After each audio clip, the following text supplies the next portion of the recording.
बहुत लोगों के पास से मैंने सुना, यह कोलकाता की जीवित काली माँ है। यहाँ देवी को जीवित क्यों और कैसे समझा जाता है? यहाँ मैं माँ श्याम सुंदरी के बारे में वहाँ के मंदिर के प्रधान सेवक और पुजारी से पूछ रहा था। उन्होंने मेरे प्रश्न का जवाब देते हुए कई बड़े खुलासे किए, जिससे मैं चकित था। पुजारी जी ने कहा, मुझे बचपन से ही काली माँ से स्वाभाविक प्रेम था। मैं बचपन से ही माँ की पूजा अर्चना करता था तथा उनके लिए व्रत भी रखता था।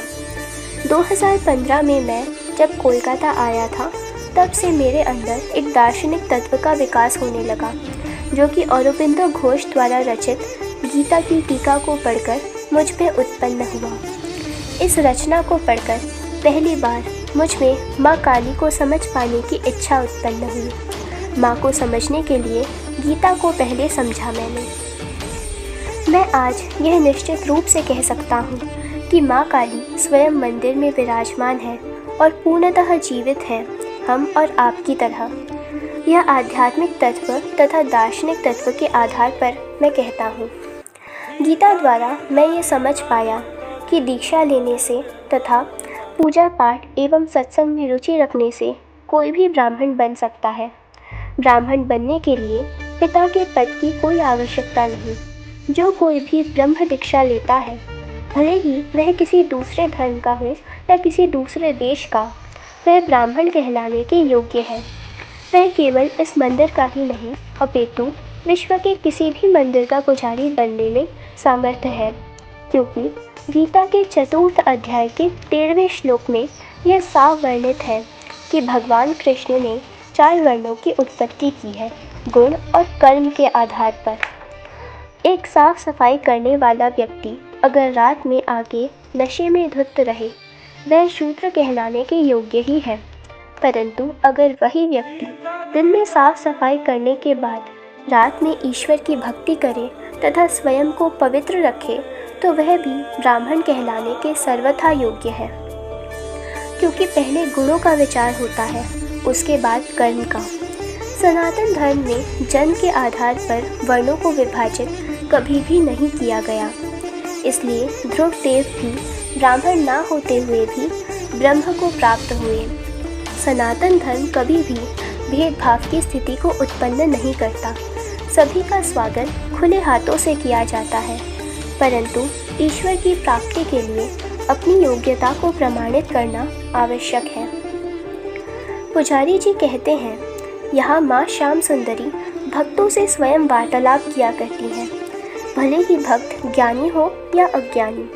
उनके अनुसार लौकिक व पारलौकिक घटनाओं का घटित होना यह केवल हमारे देखने के नज़रिए को दर्शाता है, क्योंकि ईश्वर के शक्ति की तरंग अविरल धारा की तरह सदैव बहती रहती है और इस तरंग या फ्रिक्वेंसी को मैच करने से ही हमें उनकी अनुभूति होती है। एक सच्ची घटना का वर्णन करते हुए उन्होंने बताया, एक एक्टर जिनका नाम केशव दे था, वह एक बार शूटिंग करने के लिए माँ श्याम सुंदरी के मंदिर आते हैं। शूटिंग के समय उन्हें बहुत सारे फ़ोन कॉल्स आ रहे थे। शूटिंग के बाद वह मंदिर के बाहर फ़ोन कॉल्स को अटेंड करने के लिए निकलते हैं। अच्छा, इससे पहले वो कई बार माँ श्याम सुंदरी से प्रार्थना करते थे कि उन्हें कोई अच्छी अपॉर्चुनिटी मिल जाए एक्टिंग लाइन में। तो मंदिर से बाहर निकलते ही जब उन्होंने कॉल अटेंड किया, तो उन्हें एक अच्छे फिल्म इंडस्ट्री से कॉल आया हुआ था। इसके बाद मंदिर के प्रधान सेवक मुझे अपनी अनुभूति बताने लगे। एक दिन वे माँ श्याम सुंदरी का श्रृंगार कर रहे थे। भोर का समय था और वो उस रूम के हर दरवाजे को बंद करके माँ का श्रृंगार कर रहे थे। अचानक वह अपनी आँखों से देखते हैं कि दरवाजे का किवाड़ खुद से खुल रहा है, जैसे कि कोई मनुष्य उसे खोल रहा हो। और यह देखकर सेवक चकित थे, क्योंकि वहाँ रूम में केवल वे और माँ श्याम सुंदरी थीं। अब वह दरवाजे का किवाड़ कैसे खुद से खुल रहा था बिना किसी मनुष्य के प्रेजेंस से, यह बात सोचनीय है। एक बार एक व्यक्ति मुंबई से आया माँ श्याम सुंदरी के मंदिर में। वह व्यक्ति पेशे से एक्टर था। उन्होंने बताया कि माँ उन्हें स्वप्न में दर्शन देकर कहती हैं कि उन्हें सोने के पायल पहनने हैं। उस व्यक्ति ने पहले तो इस स्वप्न को सीरियसली नहीं लिया, परंतु दूसरे दिन उन्हें दोबारा माँ स्वप्न में आकर कहती हैं कि क्या हुआ, तुझे बोला ना मुझे पैर में सोने के पायल पहनने हैं, नारियल के फूल के आकार के। तभी वह तुरंत उठे और स्वर्णकार के पास जाके पूछने लगे, क्या नारियल के फूल जैसा कुछ होता है जिससे पायल बनाया जाता है? तब दुकानदार ने स्वीकारात्मक उत्तर देते हुए कहा कि वह 1 लाख से 5 लाख तक का बनाया जाता है। वह एक्टर धनी व्यक्ति तो था ही, इसलिए उसने अच्छे से सोने के पायल बनाने का ऑर्डर दे दिया। अब पायल बनवा के वह अपने टीम के साथ कोलकाता आए, परंतु उन्हें कहीं भी माँ श्याम सुंदरी के मंदिर का पता नहीं लग पाया। उन्होंने तथा उनकी टीम ने बहुत खोज की, परंतु कुछ पता नहीं लगा मंदिर के बारे में। उन्हें केवल दक्षिणेश्वर काली के बारे में पता चला, परंतु वहां जाकर माँ काली के दर्शन कर उन्हें यह लगा कि स्वप्न में जिस देवी के दर्शन उन्हें हुए वह कोई और है, इसलिए उन्होंने वह पायल दक्षिणेश्वर काली के मंदिर में अर्पित नहीं किए और अपने होटल वापस लौट गए, जहां वो लोग कोलकाता में रुके थे। यह उस समय की बात है जब माँ श्याम सुंदरी के मंदिर का गूगल मैप्स में कोई ट्रेस नहीं था और ना ही मंदिर का कोई फ़ोन नंबर ही था। तो होटल में वापस आकर वह बहुत रोने लगे और सोचने लगे, क्या मेरी मति ही भ्रष्ट हो गई है? और रोते रोते बिना कुछ खाए पिए वे वहीं सो गए। स्वप्न में माँ श्याम सुंदरी उनके समक्ष प्रकट होकर कहती हैं, इतने करीब आकर भी मुझे ढूंढ नहीं पा रहे, मेरा हाथ पकड़, मैं तुझे लेकर चलती हूँ। फिर वास्तव में उन्हें मंदिर का लोकेशन ढूंढते ढूंढते मिल गया और मंदिर तथा माँ श्याम सुंदरी को देख वे बहुत हर्षित हुई। सेवक का यह भी कहना था कि अमावस्या के दिन हजारों भक्तों ने माँ के आईबॉल्स को हिलते हुए देखा है। एक बार एक दंपत्ति जो ईसाई धर्म के थे, उनमें से जो हस्बैंड थे वह कैंसर से पीड़ित थे और डॉक्टर ने उन्हें 48 घंटे का टाइम दे दिया था कि 48 घंटे बाद उनकी मृत्यु निश्चित है। तो वे कई जगह चिकित्सा के लिए गए, परंतु हताश होकर लौटे। कहीं से उन्हें माँ श्याम सुंदरी के बारे में पता चल गया, तो उनकी वाइफ दौड़कर मंदिर गई और पुजारी जी से अपनी स्थिति के बारे में कहने लगी। पुजारी जी ने सलाह देते हुए कहा कि अपनी स्थिति के बारे में माँ से कहिए, सब ठीक हो जाएगा। और इतने में ही उस स्त्री के पास फ़ोन कॉल आया। कॉल देखकर वे बहुत घबरा गई। उन्हें किसी अनहोनी घटना के घटित होने का डर लग रहा था, क्योंकि 48 घंटे अब पूरे होने को आए थे। पहले तो डर के कारण वह कॉल नहीं उठा रही थी, परंतु जब पुजारी जी ने उनसे कहा कि आप कॉल उठा लीजिए, माँ श्याम सुंदरी के पास जब आप आई हैं तो कुछ गलत नहीं हो सकता आपके साथ, तब फ़ोन उठाते ही डॉक्टर ने उन्हें सूचित किया कि अब आपके पति खतरे के मुंह से बाहर हैं। और आश्चर्य की बात तो यह है कि पीड़ित व्यक्ति 1 महीने में ही ठीक हो गया। पुजारी जी मुझे एक और चकित कर देने वाली घटना बताते हैं। एक छोटी बच्ची बहुधा माँ श्याम सुंदरी के मंदिर आया जाया करती थी। उसने माँ को अपनी छोटी बहन मान रखा था। वो हाथ में एक सुंदर अंगूठी पहना करती थी। एक बार जब वो मंदिर आई तो वह अपनी माँ से कहने लगी कि उसकी छोटी बहन वह अंगूठी उससे मांग रही है। उसकी माँ ने सोचा कि यह उसका बचपना है, क्या काली माँ भी भला कभी एक बच्चे से उसकी अंगूठी मांग सकती है? परंतु वह बच्ची जिद पे अड़ गई कि माँ, मेरी बहन मुझसे यह अंगूठी मांग रही है और मैं उसे यह देना चाहती हूँ। पुजारी से पूछने पर उनकी माँ को यह समझ आया कि सचमुच काली माँ अर्थात माँ श्याम सुंदरी भक्तों से कभी कभी मांग करती है गहनों का, क्योंकि उन्हें सजना संवरना बेहद पसंद है।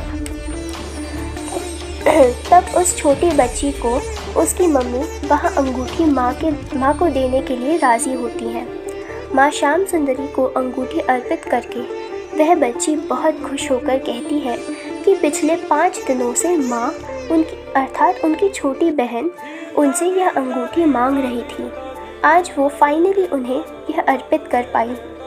तब श्रोतागण खुद विचार करें, भला एक छोटी बच्ची क्या कभी कहानी रचकर ढोंग प्रकट कर सकती है?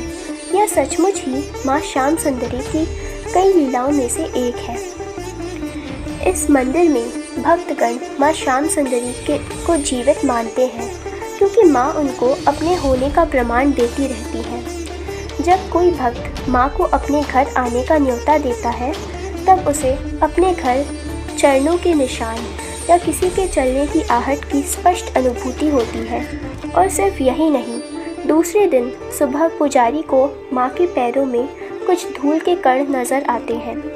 एक बार ऐसे ही भक्त ने माँ को अपने घर आने के लिए कहा था, क्योंकि उनके बच्चे की तबीयत खराब थी और रात के 2 बजे उस बच्चे को अनुभव हुआ कि माँ उसके सिरहाने बैठकर उसके सिर पर अपना हाथ फेर रही है और अगली सुबह माँ के चरणों में धूल के कुछ कण मिलते हैं।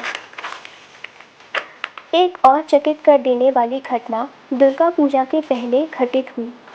एक छोटी बच्ची माँ काली के रूप में सजकर मंदिर में भिक्षा करने पहुंची, परंतु पुजारी जी ने उसे भला बुरा कहकर धक्का देते हुए मंदिर से बाहर निकालने की कोशिश की, जिसके चलते वह बच्ची मंदिर में ही गिर गई। इसके पश्चात उस बच्ची को यह सब अपमान लगा और वो मंदिर से चली गई। उस दिन महालया का दिन था और इस दिन विशेष रूप से अंधेरे में माँ की आरती होती है। तो आरती के समय जब हर जगह अंधेरा था और पुजारी जी आरती कर रहे थे, तब उन्होंने देखा कि मंदिर में देवी की मूर्ति उपस्थित ही नहीं है और उन्हें लगा कि देवी के श्याम वर्ण होने के कारण वह शायद नज़र नहीं आ रही है अंधेरे में। तभी उन्हें सुनाई दिया किसी के पायल की झनकार। पुजारी जी ने देखा अंधेरे में वही बच्ची जो भिक्षा करने आई थी, वो अचानक देवी के स्थान पर खड़ी है और कह रही है, क्यों, तुमने तो मुझे भिक्षा नहीं दी ना। एक बार माँ के जन्मदिन के उपलक्ष्य में पुजारी जी माँ को तथा सभी भक्तगणों को रसगुल्ले का प्रसाद देना चाहते थे, परंतु मंदिर की आर्थिक स्थिति उतनी अच्छी नहीं होने के कारण उस दिन वे बड़ी मुश्किल से पैसों का जुगाड़ करके मिठाई की दुकान में पहुँचे। वहाँ जाकर उन्होंने देखा 10,000 रसगुल्लों का डिब्बा पैक होके रखा है और दुकानदार ने पुजारी जी को कहा कि आप यह सब मिठाई बिना मूल्य ले जाइए, क्योंकि इस दुकान के मालिक को पिछले ही रात माँ ने स्वप्न में दर्शन देकर कहा कि वे अपने जन्मदिन पर भक्तों के साथ मिल बांटकर रसगुल्ले खाना चाहती हैं। इसके बदले उन्होंने पुजारी से कोई पैसे नहीं लिए, केवल माँ की एक चित्र की मांग की गई, क्योंकि दुकानदार के मालिक ने कभी भी माँ श्याम सुंदरी को असल ज़िंदगी में नहीं देखा था और ना ही वह उस मंदिर से परिचित थे। ऐसे ही कई अनुभव माँ श्याम सुंदरी के हैं। इस वीडियो में मैं हर एक अनुभव कवर नहीं कर पाई। अगर आप लोगों को और भी माँ श्याम सुंदरी के अनुभवों के बारे में जानना है तो कृपया कमेंट के माध्यम से हमें सूचित करें। आज के लिए इतना ही। अगली वीडियो में हम मिलेंगे और भी नए अनुभवों के साथ। तब तक के लिए आप ईश्वर को भजते रहिए, उनका स्मरण करते रहिए और उन पर विश्वास बनाए रखिए। क्या पता किस रूप में आपके लिए भी भगवान को आपके समक्ष उपस्थित होना पड़े।